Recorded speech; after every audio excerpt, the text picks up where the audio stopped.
Again, today's workshop focus is on navigating the U.S. job search, and it's a workshop focused particularly for international students at the information school at the University of Washington. So if that's not you, you're just joining in on your friend's webinar, I welcome you here. You're also here.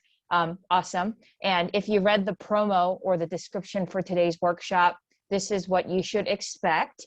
And I just want to clarify that this workshop is not going to be about the nits and grits and specific details of CPT and OPT and H-1B visas. I am not an expert on that topic. I will kindly defer those questions to the experts on that topic on campus, which you probably know are the International Student Services Office, iss.uw.edu. So this workshop will give an overview of some of those legal ramifications or challenges you may face, but it will not go that deep into it. Instead, we will talk about some common complexities commonly faced by other iSchool students or alumni like yourself, and then spend most of our time actually discussing strategies so that you could have an effective job search in the United States if that's what you so desire for your steps after graduation here from the UW. So I guess I'll do an introduction. My name is Na Young, which is like not old, but Na Young, just the opposites, like I will forever be young. I am a success coach, account manager, investor. I'm a jack of many trades or Jill of many trades, whatever you want to call it. I used to work full-time for the UW Information School as one of the career services advisors, and then moved on to a few different opportunities since then. If you're someone who cares about educational credentials, I have a few degrees that are relevant to this space. Full-time, I'm employed working for one of the large tech companies here in Seattle, but part-time, I do a lot of fun things on the side, like success coaching. I love talking to students, alumni, professionals, retirees, veterans, transitioners, really anyone about goals that they have and how to get there. And I especially enjoy talking about the career search process or the job search process because traditionally this is a topic that many people find stressful, mysterious, anxiety-inducing, difficult, not fun, you know, all these really Debbie Downer, negative kind of emotions. And I've been there, right? Like I've been out of school for many years. I'm actually older than I look. And I've gone through that process. It is sometimes those things, but I realize that actually it doesn't have to be those things. And I've learned throughout my experiences in a wide range of industries, functions, geographies, that there are ways to navigate those complexities, or what I like to say, hacks. There are hacks that people just don't know about. And, you know, I do this, I teach people how to get jobs because I think it's very enabling. I think it's an extreme privilege to be involved in someone's journey at this critical point in their lives. But I don't do this full time anymore. So, you know, if you have any follow-up questions, I would say, please utilize the career services staff and resources at the iSchool. They are great. I stay in touch with many of them. That's how they asked me to come and help out. I'm happy to be here. And just so you know that I'm also a human, I have hobbies outside of these things that I do. I love to play golf. I live in Seattle. I love eating. I love to exercise so that I could eat. I work so that I could eat. Really, I do everything so that I could eat. And it sounds kind of silly, but really, like, you know, I work so that I could pay for the food that I eat. I work out so that I could eat, you know, less guilty. Many things of that sort. So yeah, that's a little bit of the human side of me. If anyone recognizes the photo on the bottom right, I spent a few years living overseas in Singapore, in Southeast Asia, where I am not from. I am actually not Singaporean at all, but I decided earlier in my career that I wanted to kind of take a chance and live overseas, immerse myself in a different culture, and struggle through it all. It was hard, but it was really good for me. And maybe some of you are feeling that way if you're an international student here studying or living in the US for the first time or the second time or the third time. It's really hard. It's really hard being a foreigner in a place that's not your home country or where you don't speak the language fluently. So I just want to recognize that you are bold, you're courageous, and I'm not here to be a motivational speaker, but it's really hard. And I guess the few things for our time together, I have a few philosophies, I guess, when it comes to coaching people. First is you have to try. And when you try, you learn. And when you learn, you learn how to adjust your strategies. So it sounds really simple, but you have to try. So if you're here, thank you for committing, an hour-ish of your evening or morning to be here. You being here is good, but it's not good enough. You have to try. And I have forced exercises throughout a workshop to force you to try, because that's how we get better. Secondly, I believe in being resourceful. What I mean by that is I don't believe in paying for things unless you really, really have to pay for it.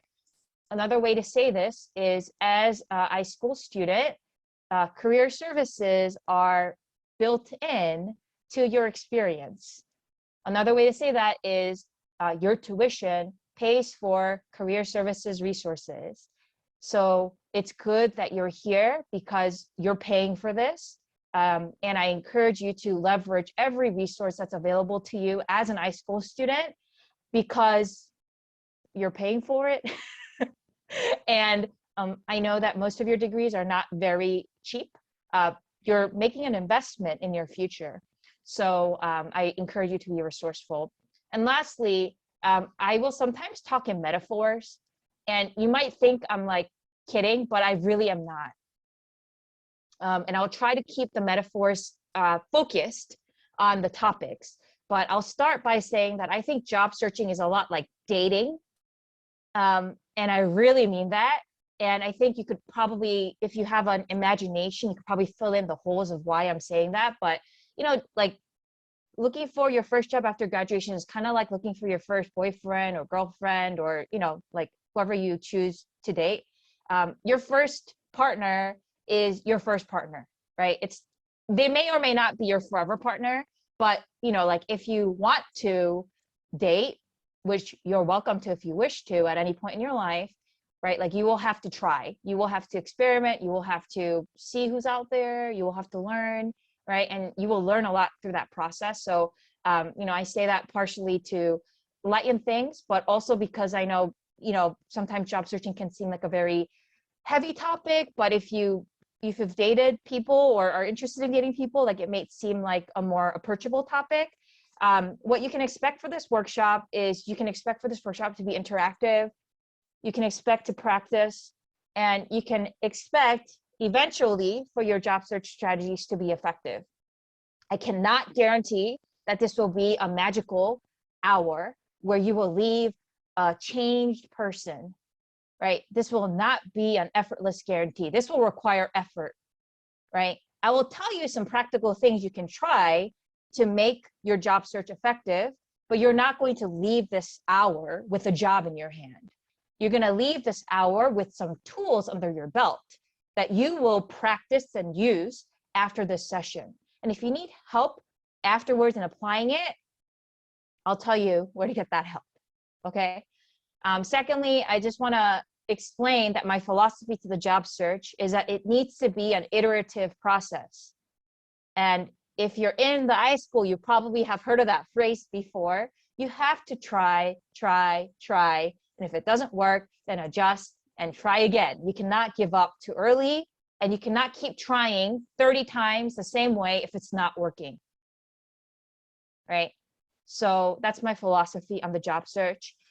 So to go back to the beginning of why we put together this session, the purpose of the session is to help you maximize your chances of finding employment in the United States. We have less than 80 minutes together, and this is how I've chosen to budget our limited time. We'll spend 10 minutes talking about complexities commonly faced by students like yourself, and then spend most of our time talking about strategies, because I don't want to sit here and whine and complain, right, about unfortunate circumstances outside of your control. I want to talk about things we can do about it, right? And then we have some time at the end to, close out with some summary thoughts. And then after each of these sections, I have time built in to pause and ask for questions. So I'll start with complexities faced by international students. I don't think I have to spell this out because you've probably felt it or heard about it or heard rumors about it, right? So there are perceived complexities among employers of CPT, OPT application processes, the legality of those things, the paperwork, administrative burdens, et cetera, et cetera. There are also some cultural differences that students and alumni have faced.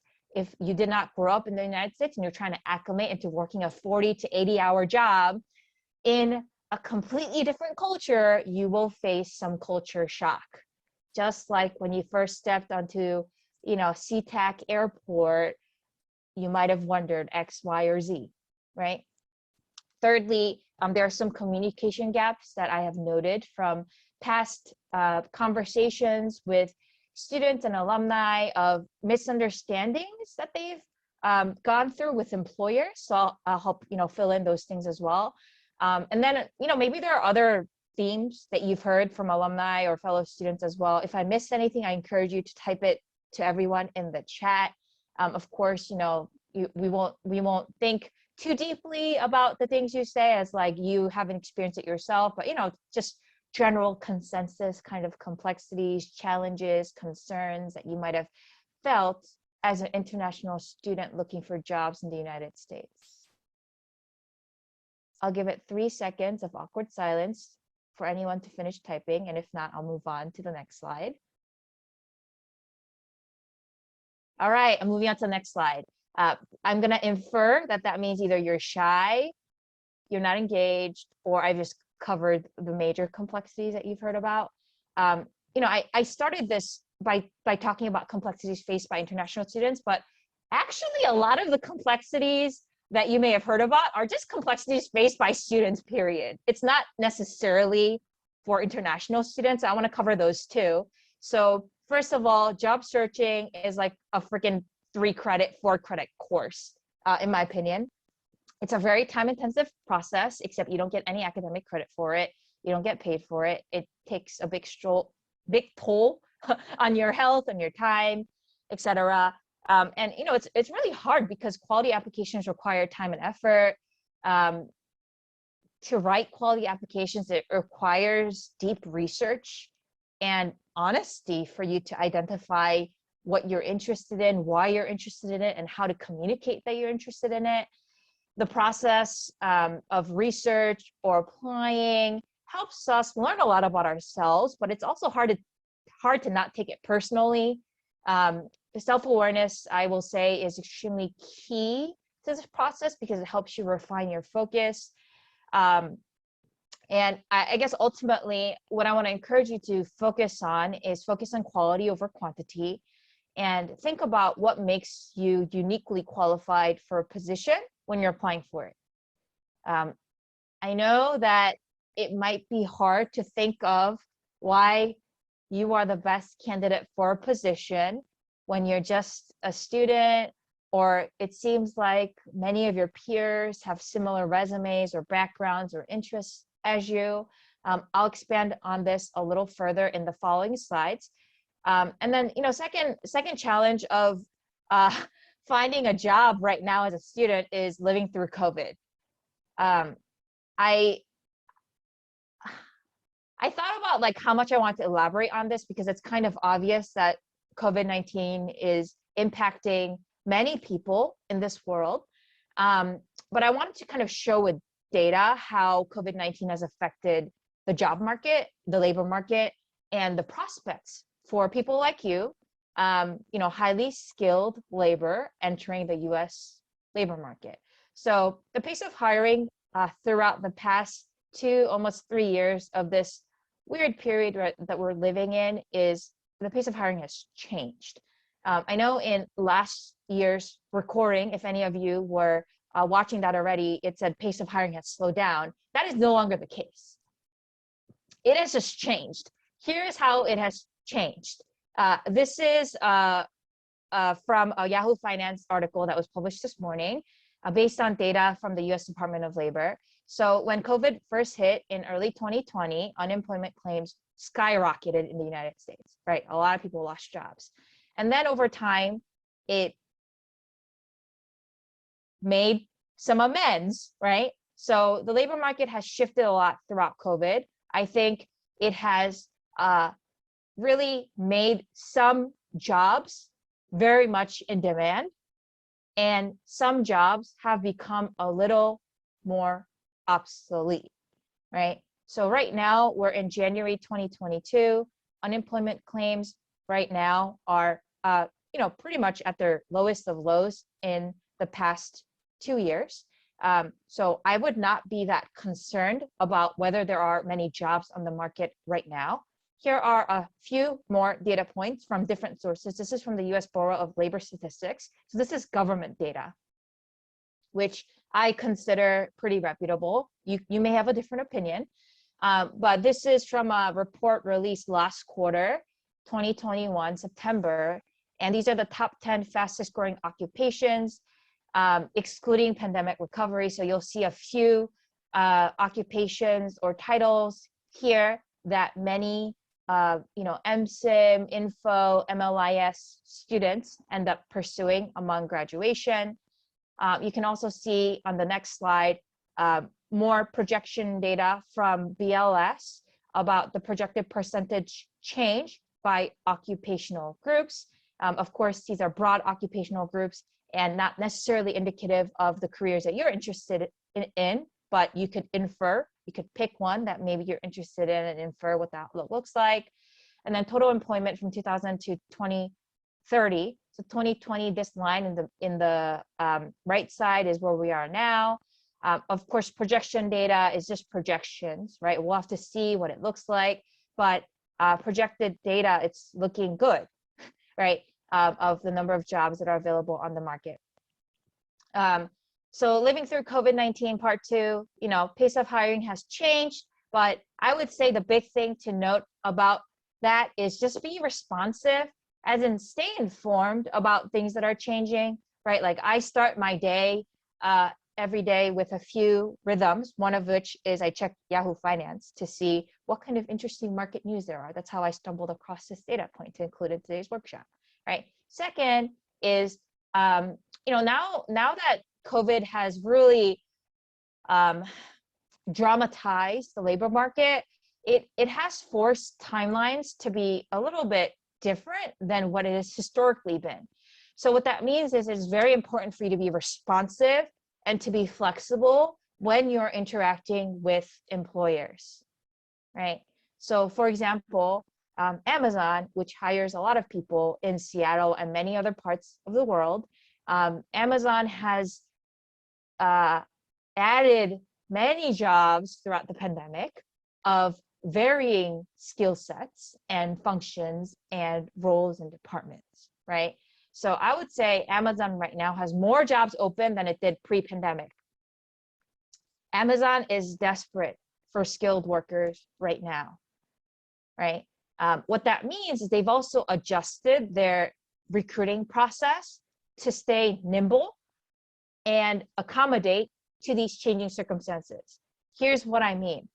Before pandemic, when people were looking for jobs, they had to ask for time off from their current job, right? Sneak out of their current job, interview, and then find a way to tell their employer. Right now, because many skilled workers, many white-collar workers, people like me work from home, it's very easy to interview for jobs at home, right? So right now, it's actually a job seekers market more than an employer's market. There are many, many opportunities and many people that are looking, but many people that are not, right? And what Amazon has done is they've actually trimmed their typical processes and expedited their timelines of things to bring people to final round interviews faster so they can extend offers faster, because they know good talent has many offers on the table, and the sooner they extend an offer, the more likely they may be in receiving a positive response rate. So that's what I mean. Secondly, COVID-19 has also affected the workforce in terms of remote flexibility. So many roles that iSchool students typically pursue now have location flexibility. That means that if you love Seattle, you can work for a Seattle company and live in Seattle. But if you don't love Seattle, you could work for a Seattle company and live somewhere else, right? So that to some of my friends is very exciting. To some people, it has little impact. So for example, for me, I didn't grow up in Seattle. I've lived in Seattle for 3 years now, or 3 years, as Singaporeans like to say. I spent most of my life in Korea, East Coast, Midwest, overseas before I ended up in the West Coast, right? But after being here a couple years, I realized I like it in Seattle. It's expensive to live in Seattle, but I like it, right? So my job has flexibility right now of my location, but it hasn't really impacted me a whole lot because, I like it here and I like working from my home in Columbia City in South Seattle. What it has meant for me is now, like when I go see friends, I work from their home too, instead of taking time off, right? But if you don't like it here, or if you don't like X, Y, or Z that your company is based in, it may be a benefit to you. And lastly, the number of positions offering sponsorship may fluctuate, but they do exist, right? And I'll show you some resources at the end where you can verify that. And I want to pause here because we've concluded the first section of complexities faced by international students. And I see that there are a few questions in chat. Thank you for contributing and thank you for being patient. I see a comment here about a concern being not having enough experience compared to my peers, whether it's job or volunteer experience. That is an understandable concern to have. What I want to encourage you to think is not to think that you're competing with your peers, but to think and consider that to an employer has a dream candidate in mind. An employer has an ideal candidate in mind, and they're looking for the best person that meets that criterion, right? And they don't necessarily care, right, who else is in the market. And if I were to be very honest, every job posting gets hundreds, thousands of applicants. So to an employer, to a recruiter, like one iSchool student to another iSchool student, it may or may not make a difference, right? But whether it's your job or your volunteer experience, there is something that makes you uniquely you. It may take some time to figure out what that is or how to communicate it in a convincing way to employers, but it does exist. So if you need some help finding that, what marketers call a unique selling proposition, a USP, the career services staff can help you with that, and help you refine that statement so that you can go into your process more confidently with the full knowledge that you can add a unique value to whatever employer that you're interviewing for. I see a second question here. I have a question about how to obtain US work authorization to get an internship, and when should I apply the authorization, before or after I'm admitted by a company? This sounds like a international student services type of question. So I'm going to encourage you to check the ISS website while I check the next question right now. And if you cannot find the answer, write to icareers@uw.edu and they will help you out. I'm not the expert to answer this question, so I will defer that question kindly. And I say it, one, because I'm not an expert in everything. Honestly, I'm not even an expert at the things I'm talking to you about, but I'm just sharing my experiences and knowledge with you all on this Thursday, 6:40 p.m. evening, because I have nothing else to do. And I'm just kidding. I have many things to be doing, but I just like iSchool students. So here I am. But really, I'm deferring the question to ISS because policies change very often. And what I know of policies from 4 years ago when I worked at the iSchool actually may not be relevant anymore. So I don't want to give you fake news. And we know the iSchool hates fake news. So please check government websites and ISS for the official reply. I see another question here. How do we know which companies can sponsor visas, or do we just blind apply and hope they do sponsor it? I'm going to answer that question later in the slides. So if I don't answer it by the end, then you can ask it again. Sorry about that. Looks like Bev answered the earlier question about ISS website info. How often have you seen job postings for a remote Seattle job that allows you to live in a different country as This is a great question, Assad. So the short is not often. And I'm sorry, I know that's not the answer you wanted, but it's actually because of legal ramifications. So when you live in a different country, there are some ramifications to employers on the time that you spend in the employer's country and the impact that it has on payroll. Unfortunately, that's also changing all the time. So I am not the best person to answer this question in great detail, but I will say from my observation as an employee and just a person who's aware of like job trends, I don't see it very often for cross-border. Many companies have flexibility for letting you work overseas, you know, throughout your time of employment. So for example, like many of my past jobs and even my current job, I've done while I was living in Asia, because I have family in Asia. I like to spend time with my family. So for the past several years, I spent more than a few weeks working remotely from Asia hours. And it did mean I had to work very strange hours, local time. But, you know, that was a trade-off I was willing to make because I wanted the time with my family. But I did have to come back. There is a cap, an upper bound to how many days employers are comfortable with that. It's not just like how comfortable your manager is with it, but it's also like legal HR ramifications. So like Amazon, for example, has a cap on like X weeks or X number of work days that you could work overseas because it has HR legal payroll ramifications, for example. And then let's see, 2 questions from student tech companies have been meteoric rise in market capitalization. Would it be safe to assume they will look to expand and therefore will open more positions and offer more compensation? Okay, let's break this down. Would it be safe to assume that they will look to expand and therefore will open more positions and or offer more compensation? Okay, I'll answer the first part. Would it be safe to assume that they will look to expand? Okay, I cannot answer that question. You'd have to be a fortune teller or Warren Buffett or an insider to answer that question accurately. The second question, will there be more positions?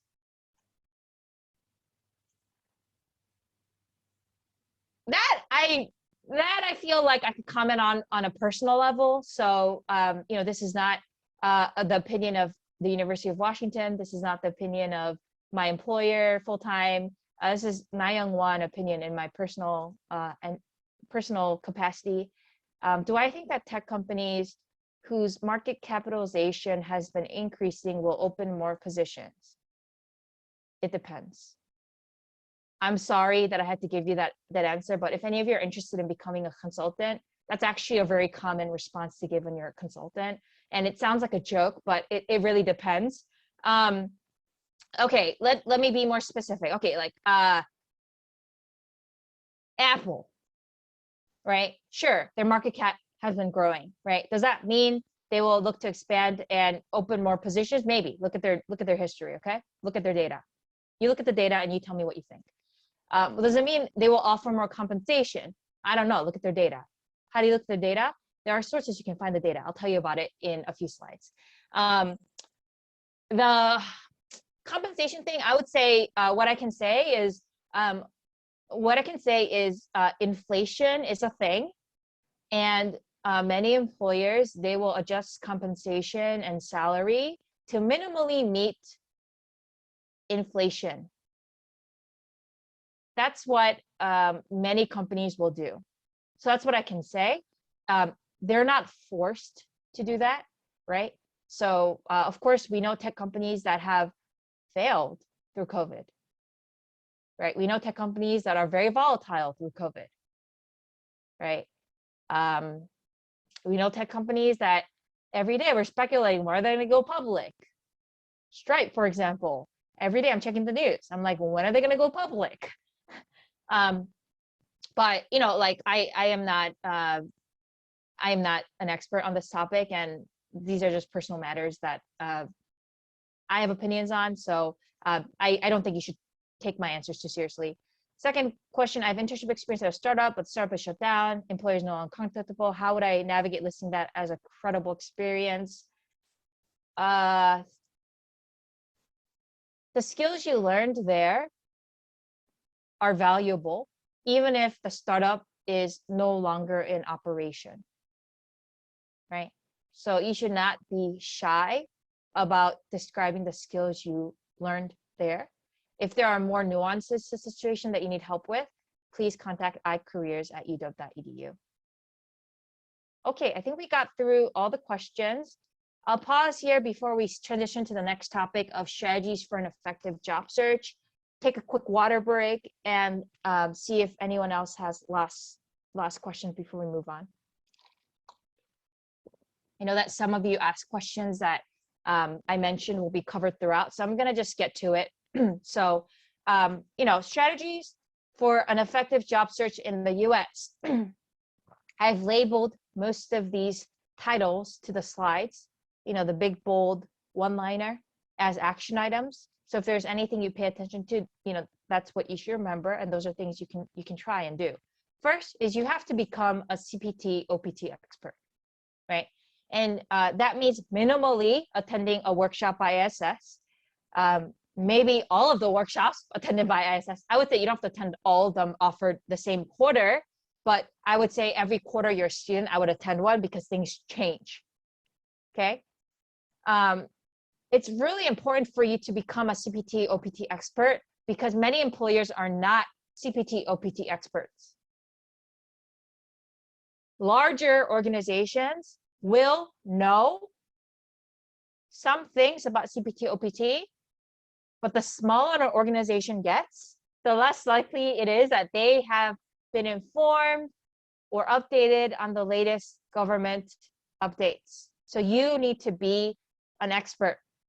And you need to be an expert because you cannot talk about a topic unless you know your stuff, unless you know the facts, right? So when you know the facts, you can speak confidently to employers about it. You can ask about their hiring for international students, and then you can explain CPT OPT to employers, because CPT OPT, especially with a STEM degree, is actually really, really easy, I would say, for employers. It's a lot less burdensome than other visas that other non-students require to work in the United States. Many employers assume that CPT OPT is really, really, really, really annoying / really, really, really, really, really hard, and they assume that it won't get approved. But if you meet all the eligibility criterion, the UW, ISS, your academic advisors know what they're doing, and they know how to support your application so that it has the highest chances of getting approved. So first, if you know everything about CPT OPT and what you're eligible for, then you can speak with confidence to employers about it. Secondly, second strategy for an effective job search in the United States, please own your international student advantage, right? That sounds probably surprising to you because you might have been thinking, what advantage? But you do have an advantage, okay? The fact that you are studying abroad, living abroad, maybe even working abroad means that you are likely adaptable, flexible, growth-oriented, right? I'm not saying that every one of you are like that, but I bet some of you are, right? And you've grown a lot through this difficult period of living, studying overseas. The unique perspective that you have as someone who's not from Seattle is that you can problem solve in a different way than a local candidate, right? I think we all know that a lot of engineering or STEM or information management related careers are about solving problems. Nowadays, employers talk a lot about diversity, And I would say the really inclusive employers, they talk about diversity beyond what is seen, right? Diversity is not just your ability, your ethnicity, your race, your gender, your height, right? It's your perspective. It's your view on the world, your approach to problems, right? The way that an info student approaches a coding problem may or may not be the same as a CSE major at the UW. It's different. That's why employers love info majors. That's why employers love MSIM majors. That's why employers love MLIS majors, right? It is unique. It is different, and different is not bad. In America, different is in many times appreciated. In America, different is seen as good, right? And I say in America because where I was born, a very homogenous country, different is not good. In my home country where I was born, everyone is supposed to look a certain way and be a certain way and talk a certain way. Me having lived many years of my life outside from my home country, my perspective is very different than a typical Korean. So when I visit Korea, even though I look like I should fit in, I don't fit in, right? And in Korea, in a homogenous culture like Korea, different is not seen as good, right? But in America, in a country that prides itself on being a melting pot, a place of immigrants, diversity is often valued, right? So I want to not just applaud you, but really recognize that you do have a unique perspective, and employers that see potential in you will see that. There are employers who will not see that in you, right? And they will reject you. They will not even give you an interview. So be it. But there will be employers who will see you that way, right? And then for some of you, the language skills that you have will actually be a strength or value add to your profession. Not all professions require additional language skills, but some do, and it's advantageous when you can. For example, if you're a consultant, actually having additional language skills is very advantageous because you can build rapport with clients in a way that maybe your American colleagues cannot, right? And lastly, I want to just clarify that the competition is not your peers. The competition is not you versus the American students. The competition for employers is you versus the ideal candidate, right? So please do not think that your peers in this Zoom room are your competition. They are not. And I want to encourage you to celebrate each other's successes. The iSchool is different than some schools at the UW. I'm really glad I worked for the iSchool because the iSchool is not the #1 school at the UW. I think back when I was working there, it was rated #2, at least for undergraduate majors that get a lot of applications, right? I was helping out on the admissions committee for the informatics program, and I love the iSchool because the iSchool is #2.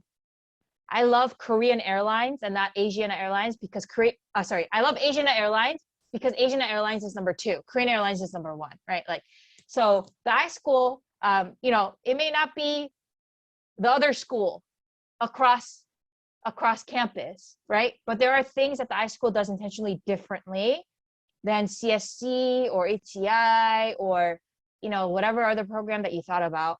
And it's advantageous. I mean it. So please embrace that unique advantage that you have. I want to move on to talking about verbal communication. So these are now transitioning into cultural differences. There are some cultural differences for the job search in America that you may find strange. Maybe you won't find it strange, but I'm gonna just lay it down because I've found some of these to be strange throughout my journey because I didn't grow up in America.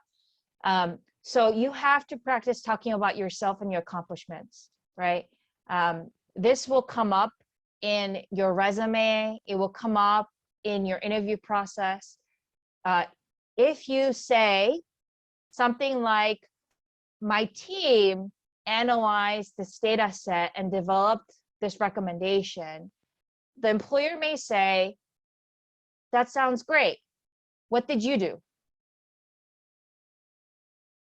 If you write in your resume that your colleagues and you co-developed this application, the employer might think you were a slacker that didn't do anything, right? Is that actually the case? Maybe not, right? So if you're applying for jobs in America, you have to get used to talking about yourself and your accomplishments. I'm not saying be completely self-centered and ignore other people in the room. I'm just saying you have to be able to describe what you contributed individually, even if you worked in a team, right? So the practice that we're going to do is we're going to practice developing a clear introduction about ourselves that captures our present, our past, our future, and then a quick question at the end or a call to action to keep the conversation going, right? So this is a pause right now. We're going to try developing this about me. I want everyone to pause and get out, you know, a Google Doc, an Evernote, whatever pen or paper that you like to use, and spend a few minutes developing a short introduction about yourself that captures your present, your past, and your future ambitions, right? And we're going to do this because this is what's asked of you. This is what's asked of you when you go to networking events, whenever that happens again. This is what's asked of you when you go to interviews, right? The first question that many employers ask is, tell me about yourself, right? This is not your chance to tell them a 10-minute summary of your life. It's your chance to give them a 2-minute summary of your life. And that ideally captures all 4 of these questions, right, that we cover.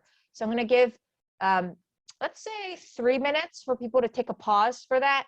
So please document in whatever form or medium you prefer. It's for you. It's for you. And then if you need like a bio break, a bathroom break, or water break, a walking break, this is a good chance to do that as well. So I'll pause here. And then at the same time, I'm going to read the question that's in chat right now. And after the 3 minutes, I'll answer the questions that are in chat.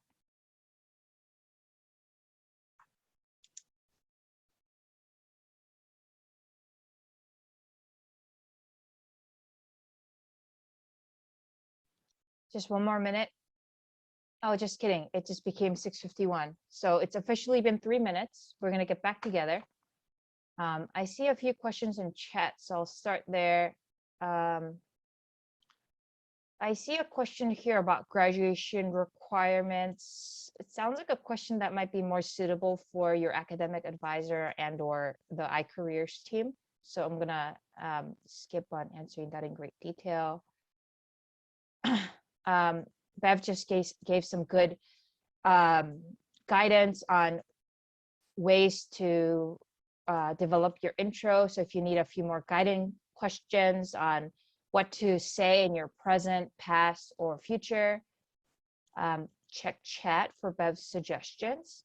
And then I see another question about internship applications. Would you now or in the future require visa sponsorship? What should be the answer according to employers? Would not be required to provide sponsorship for CPT and 3-year OPT for STEM majors.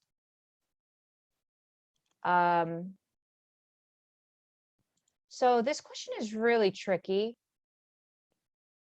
It's really tricky because I know what the employer is asking, and I know what you are asking, Aditya. It's difficult.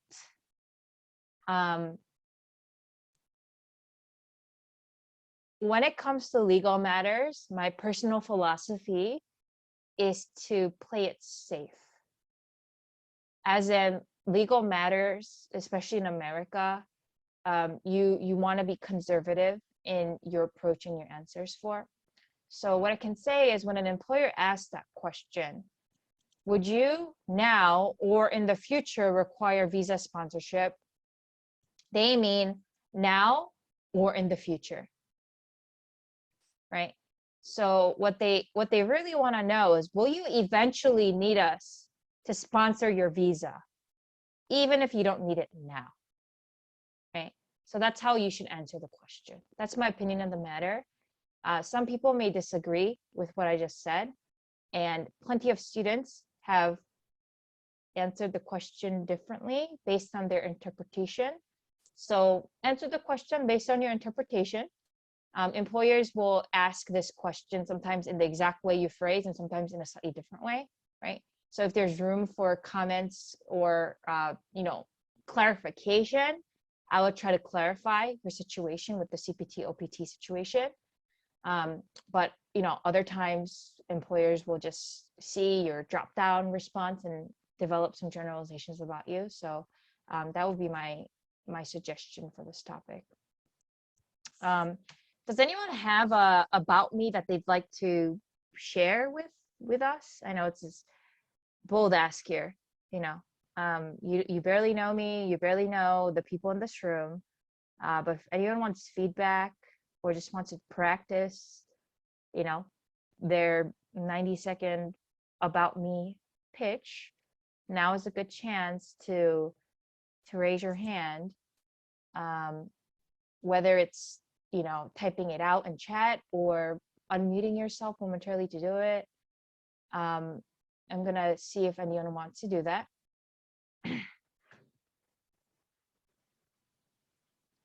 Oh, I think I see a hand. Oh my gosh, I see 2 hands. This is amazing. This is beyond what I expected. So I will let both Lucas and Yash share, and then we'll move on to the next activity or next slide, sorry. But before you go, I just want to first commend you for your boldness and courage. This is a safe space.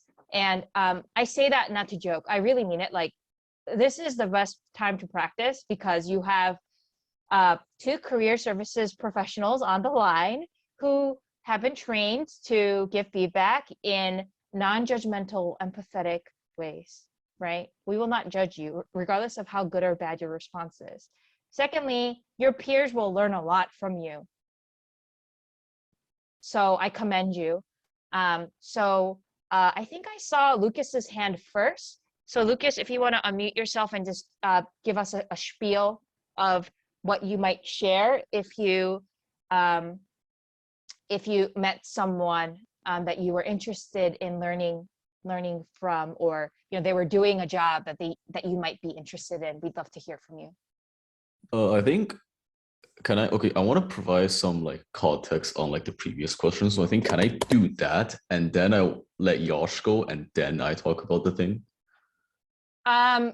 If you have a different question, I would say, let's let Yash go first and then see how we're doing on time. Sorry, no, it's not a different question. I want to follow up to the question that you just answered from in the chat, basically. Okay. Because I think I basically I think I just essentially talked to ISS recently about that. And I would like to share what came out of that discussion, because it's I basically asked the exact same question that person asked. So so I think what that statement means, what you now or in the future require visa sponsorship, what it basically means, I think, is right. I think it's correct to say that CPT doesn't apply there because CPT is authorized by the school. And it's also correct to say that OPT doesn't apply there because OPT is authorized by the federal government. So that statement pretty much applies, I think, only for the H-1B visa. And in that sense, I believe what they're basically talking about is if you plan on in the future, going to take a return offer or something like that, we're just letting you know that if you do this position, we're not sponsoring you. I think when they say that, they mean more on the side of I want to stay here long term. I want to work in the US long term. Maybe you can sponsor me. Maybe I can get residence. I don't know, all that good stuff. I think they're just shutting the door on that good stuff. And some company will just have a question like this. But I think I've also seen some companies where they actually provide a much more context. For example, I'm going to paste down here. This one is from Intel, actually. You'll see that in addition to saying that this position is not eligible for immigration sponsorship, they also explained why. So I think their explanation is very interesting. They said that we'll sponsor you if there's a shortage of US workers, or if it's like a more higher up sort of position that which kind of makes sense. Basically what they're saying is we're not gonna sponsor your life and your PR status and etc. I think that's what they're saying.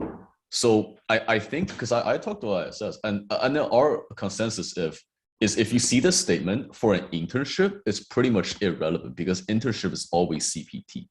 And like you wouldn't really even get into the H1B area. And then for OPT, maybe after you run out of your OPT, maybe that will be relevant. But typically for internships, I say like I think both the ISS advisor and I agree that this is pretty much just irrelevant. So something like that, right? Kind of know what I'm saying, right? Maybe I don't know. Can I just add to that for a second? Because this happened to me actually last year when I was looking for internships, and I got it. It depends, for example, but a lot of companies that I know give internships to people that they would hope to give a return offer to, and so they wouldn't give you an internship in the first place if you check yes, because they will never. They don't want to train people in internships and then not have them return for a full-time job. So as an international student, there were so many times where I was given an interview, and then the moment they heard I was an international student and I needed a sponsorship, if they did give me a return offer after the internship, that they just took the interview back, basically. So what I'm saying is it is probably relevant. And yeah, if you plan on probably taking a return offer from this company, or the company wouldn't even consider you for an internship in the first place. Yeah. Sorry, I don't mean that this choice is irrelevant. I mean the statement, this position is not eligible for employment-based sponsorship, that's irrelevant because H1B doesn't apply to CPT. That's what I meant. But I think that's a great point. But I think the nuance there is that if you're taking a return offer, that's not going to be for this position. So honestly, I just checked no. I honestly just checked no because it covers so broadly that the only situation where you would need sponsorship, I think, is if you are not eligible for CPT for some reason and you ran out of your OPT, which is kind of that's that will be years down the road, honestly, I think. And it's just I think they just want to they're just saying that, hey, we don't want to headache over your paperwork. Well, so they're just I want to thank both of you for sharing your real experiences, because these are real conversations you've had with other people in this field, right? So those are the facts, right? I want to clarify that just because an employer asks a question on their application doesn't mean anything, really. It just means they want to know your answer to this question, right? And you can't assume what it means for their opinions of people who require visa sponsorship, right? I think what Nicole shared, unfortunately, some employers, they only want to bring in interns or fresh grads who can stay with their companies for years. And if they know that they cannot sponsor candidates down the line, they will close the door on a candidate early. However, there are also organizations who are happy to take you for however short or long you're willing to stay with them, right? So there are employers who are willing to have a data scientist on board for just 18 months. And then afterwards, they will see if they can sponsor you. But again, even if an employer is applying for your sponsorship, it's not guaranteed that it will get approved because it's a government thing. It's a lottery. There's so much that's out of your hands. So what has happened to a lot of my friends actually is, they, after they graduated, they found employment in the United States. And these are my friends. Sorry, I'm not talking about students. I mean, it's students too, but I'm just telling you, don't think too much about who is this. But They found employment afterwards, after graduation in the United States. They use, all their CPT, OPT for work experience in the US. And then their employers really liked them. So they were willing to apply for the visa for them to stay longer in America, even after their student permissions ended. And the employer vouched for them heavily because they really liked the employee, right? Did everything they could. They were willing to do the administrative work, the financial work, etc. Some of my friends, the government said, okay, you're granted. And then other people, they were like, nope, right? And the sad thing is when the government decides, they rarely just give you an explanation. They don't have to give an explanation, right? So I would say just answer the question to the best of your interpretation and see if it might be a fit. But if it's not a fit, then you move on, right? And some employers, they'll be okay with it. They'll take you for however long you're available. They'll be willing to keep you for however long, right? But other folks won't. So that's my opinion on this topic. It's 7:04 and we only have 20 minutes together, so I have to speed up now. I thank you, Yash, for volunteering, but I'm going to have to politely lower your hand and move on because we're short on time. But if you wanted my feedback, you could maybe email me and I could give you feedback because you were really bold. Thank you for doing that. Okay, so moving on to other strategies for an effective job search in the US. Body language is also very important in addition to verbal communication in America, right? So body language, and I'm stating these norms for America because these are norms in America. These are not norms in every country in the world, but these are norms in a professional setting in America. So eye contact and smiling appropriately are seen favorably, right? And I say appropriately because there is a way to be creepy while you're smiling, right? That is not what we're advocating for. We're encouraging you to have eye contact when you interview with folks. So, many interviews nowadays are virtual. So make sure you look at the camera, right? And if it's a coding interview, you're probably doing other things on your computer, but make sure you have like an optimal angle for that.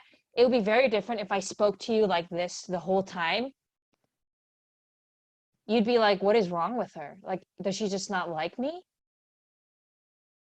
It's very different, right? It's also very different when I just talk to you with a serious face like this and monotone the whole time versus like smiling occasionally, even though I'm a very serious person. I know I haven't smiled a lot during this workshop. I apologize.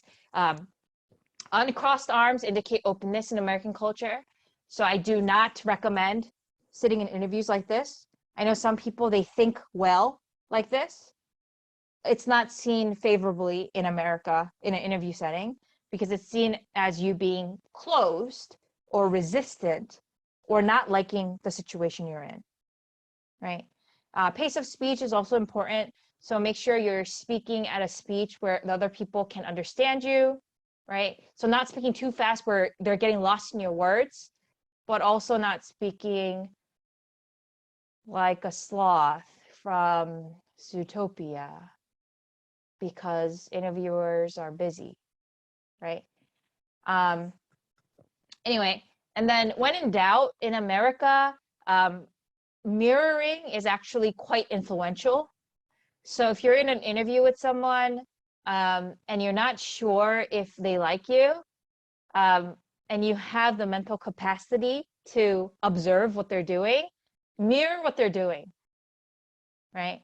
So if the other person is sitting across the table from you and they're sitting cross-legged, try sitting cross-legged. If they have one hand on the table, try sitting one hand on the table, right?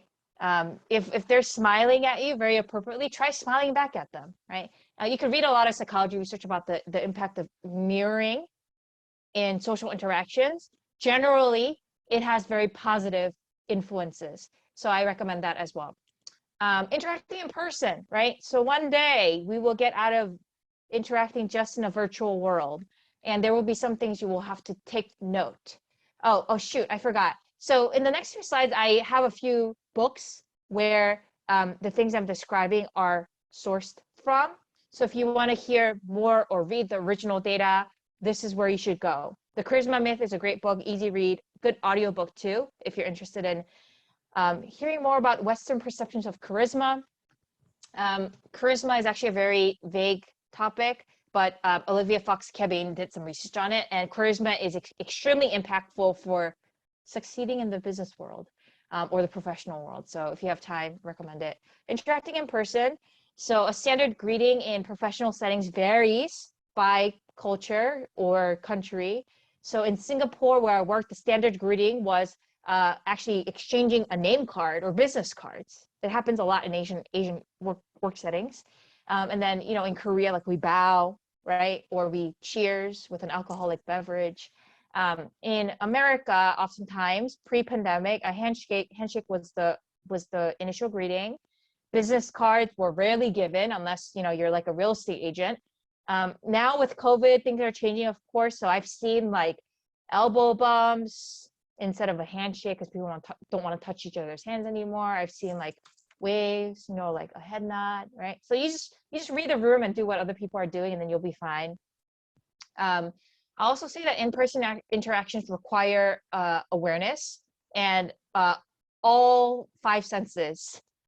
So when you're interacting in person, obviously now, you know, you want to be mindful of people's space because of COVID, but also because people have a different perception of personal space in America, right? You also want to be mindful of how you look, right? People will judge you for how kept your hair is or how groomed your facial hair is not, right? Or how untucked your shirt is, right? Or how stained your t-shirt is. It's unfortunate, but if you can, try to set a positive impression. I will also make a note that you should take note of how you smell. And you're gonna think I'm kidding, but I've unfortunately had to have this conversation with several clients in the past where, you know, it had a negative consequence on their job prospects. So in America, antiperspirant or deodorant, also known as secret degree or, you know, whatever other brands there are, they are good to make sure you don't smell badly when you go into a professional setting. So those are some tips for interacting in person. The Culture Map by Erin Meyer is an extremely fascinating book. I recommend it highly if you have maybe 2 hours to read a week. It will really help you break down your cultural background and how to assimilate to a different cultural background. I really, really enjoyed it. And then lastly, building relationships require time. The reality is many jobs are filled through relationships, right? So I've had maybe like 5 or 6 full-time jobs since I finished my undergraduate degree from the University of Michigan. My first job I just applied through like an online application process. My second job I got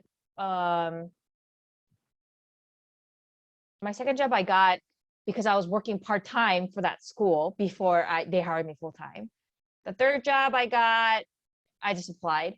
The fourth job I got, they came on campus.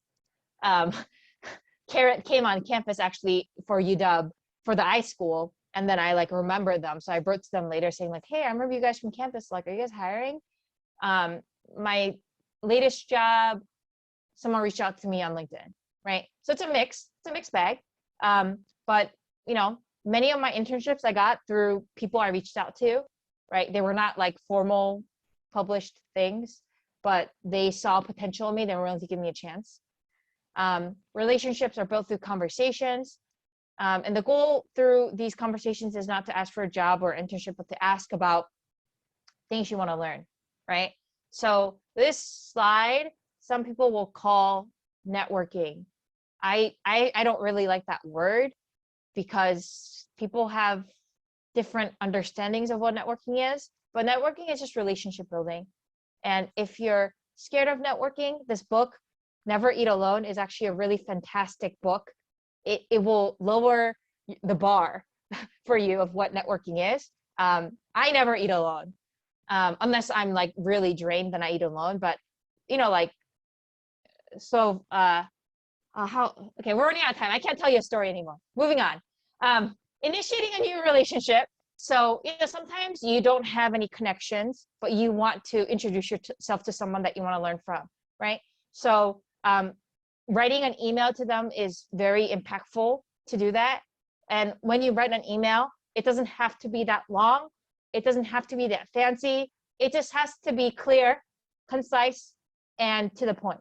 Here's an example, right? So you've probably seen examples like this of how to set up informational interviews with people, professionals that you want to learn from, right?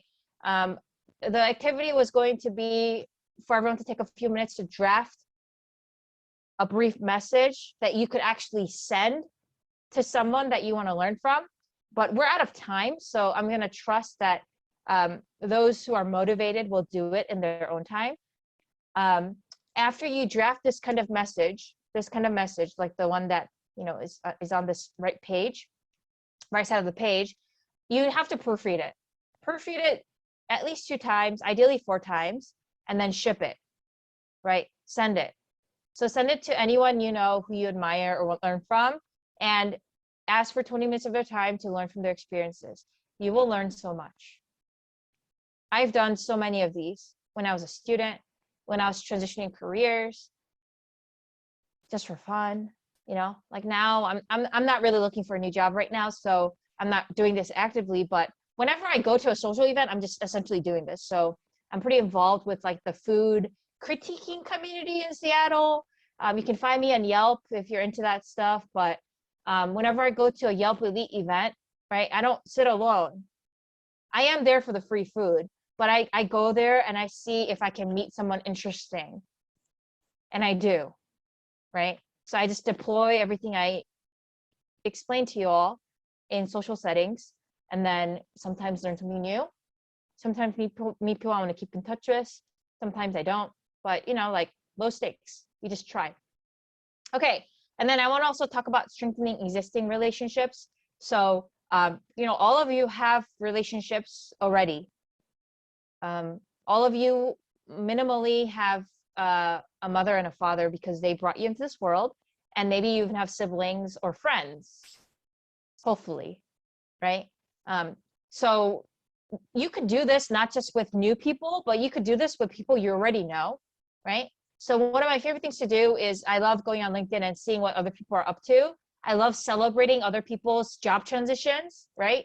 And then I like direct message them. I privately message them or I text them saying like, hey, I saw that you got a new job. Congratulations. How are you doing? Right? And then some people will ignore what I say. Some people are like, hey, it's so good to hear from you. Right? Those are great excuses.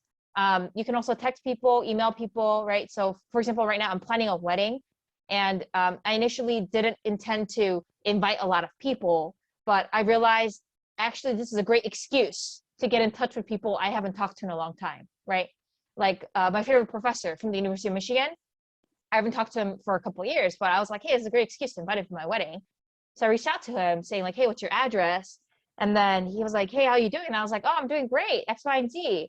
And then it turns out like there are some professional opportunities that we could maybe work together on. So we're grabbing virtual coffee because he doesn't live in the same state as I do, right? Okay, I'm supposed to pause here for questions, but it's 7:17. We have 10 minutes left. So I'll pause here for like 5 seconds to see if there are any questions. If not, I'm going to transition to the last section, which is strategies plus. So this is what I left if we had time. The core stuff, oh crap, the core stuff, sorry. I almost dropped my water. The core stuff is all here. This is all like essential things, right? It's essential things because you cannot neglect these things. But the things in the next section, the strategies plus, I would say are optional. No questions. So moving on, just to be mindful of time. All right, strategies plus, these are optional. So consider all your options, right? So if the luck of the draw does not work out for you this season, extending your studies is an option as well. Please talk to your academic advisor about it. There are also opportunities in other countries, countries where you are authorized to work. So maybe you can't get a job as a software engineer in the United States this summer, but you can get a job as a software engineer in Taiwan, right? Do it. Just start making backup plans. Thirdly, if an organization is strapped for cash, you might consider working for academic credit. I have opinions on this matter, but I will preserve my opinions for another time. And then lastly, backup plans you need to think about backup plans always, because there are so many circumstances and variables in this process that are outside of your control. Even if you are super skilled, super go-getter, super proactive, super eloquent, some things may not work out, right? And there are restrictions by the government that you should not risk or ignore, right? So you should plan for things like unemployment days. What are you going to do if you run out of unemployment days when you graduate and you haven't found a job in the United States, right? Like, what are you going to do, right? Start thinking about it. You don't have to worry about it now. I'm not saying you have to worry about these things now. I'm just saying start thinking, talking to people about backup plans, because if you wait until it happens, you will be stressed. Secondly, keep your search focused, right? So a lot of students and clients I speak to, they're just too broad. They've applied to 70 jobs. And they're like, I haven't got a single interview. I'm like, okay, first of all, how did you apply to 70 jobs? Second of all, if you apply to 70 jobs and you get a single interview, something's wrong, right? So my internal marker when I talk to clients is like, if you've applied to like 20 or 30 jobs and you have not gotten a single interview, you need to get help, right? Then you need to book an appointment with Bev. You need to write to iCareers. You need to talk to the UW Career Center, right? But if you've only applied to 5 over this past week and you're freaking out because you haven't heard back from anyone, chill. Most people do not get an interview with 5 job applications, okay? It's also important to target specific skills or functions or industries versus targeting specific companies. That's pretty much it. Or job titles, right? Like, I know some people are like really set on being a PM. Like, I really want to be a product manager. I'm only going to apply to product manager positions. And I'm only going to apply for Google, Apple, Facebook, Amazon, done, right? Oh, and Microsoft, right? You're being too narrow here, okay? You need to apply for at least 20 to 30 jobs. So if you can't think of 20 or 30 things to apply for, then broaden your search, right? Your application material should be customized to each job. I want to recognize that it's extremely time consuming. Time is a commodity. All of us have only 24 hours in a day. You have to pick and choose, right? That's why I'm saying you can't apply to 70 jobs. Lastly, document and systemize everything. Write down everything. Keep folders and records of everything you applied for, dates you applied for it, interviews you're hearing back from.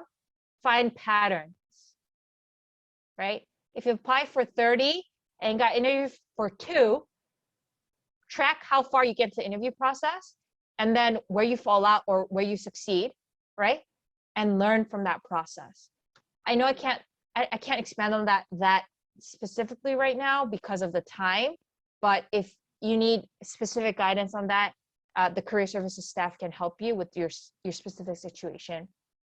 Lastly, stay in touch with iCareers and the International Student Services Office. Policies keep changing. You need to read these updates carefully. This is not the time to like glance at your promotions email, right? This is not the time to just like skim through your email from Costco.com, right? This is the time to read every single word and every single line and double check the sources, right? Government information or edu information, right? Those websites end in edu or gov. Those are reputable, but things that are coming from third parties like BuzzFeed, TikTok, LinkedIn, Twitter, Facebook, Medium, double check, right? Original sources. Lastly, be cautious of scams. I was actually really like sad that this slide was included in a past presentation, but I'm including it in case you weren't aware that there are people who want to scam you.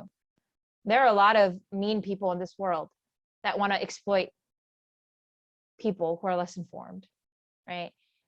So if someone reaches out to you with something that sounds too good to be true, where the process seems too easy, They're asking for like your payment information, right? Or like personally identifiable information that they really should not be asking of you. It might be a scam.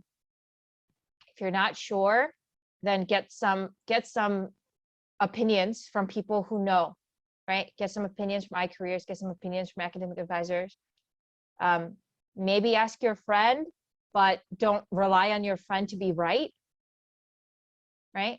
So I'm sorry that this has to be included, but it's sadly, we live in a broken world, and there are people who want to take advantage of people. So researchers for finding companies. So I know there was a question earlier about like, where can I find out what companies are open to foreigners or international students, right? So conversations with alumni is one. So if you see like on LinkedIn, for example, that someone who, you know, completed an MSIM degree a few years ago and looks like they might be an international student and they're employed in the United States, you know, office of some company that you're interested in, you can reach out to them and learn from their experiences and ask what their situation was like, right? You may or may not be right. Don't assume, right? Secondly, a few websites that, you know, we really like, we as in iCareers people really like, myvisajobs.com. Here's a screenshot of what you can find if you type in like Seattle sponsors, right? This is hard data. These are employers who applied for H-1B or green card applications on behalf of their employees. And actually there's really, excuse me, powerful data in here of even like salary data, because it's required. You have to input salary data when you're applying for sponsorship. So My Visa Job is interesting. Going Global is also a good resource. It is a fee-paying service, but thankfully the UW pays for that fee for you. So if you go to this link, then you have to log in with your net ID, and then you can access the fee-paying service for free because you're already paying for it. So those are some resources. Oh my gosh, we made it to the end. It's 7:25, and I talked way more than I wanted. I'm sorry. If there are questions, now is a good time to type them in chat. And then if there are no questions, I'll just wrap up with a few thoughts. So I'll give a few moments for y'all to finish typing in chat, or if anyone wishes to raise their hand virtually, you could unmute yourself and ask a question verbally as well. There's a question about what is your preferred email for communication, Nayoung? So this is a little dicey. I would say for now, just write your queries to icareers@uw.edu.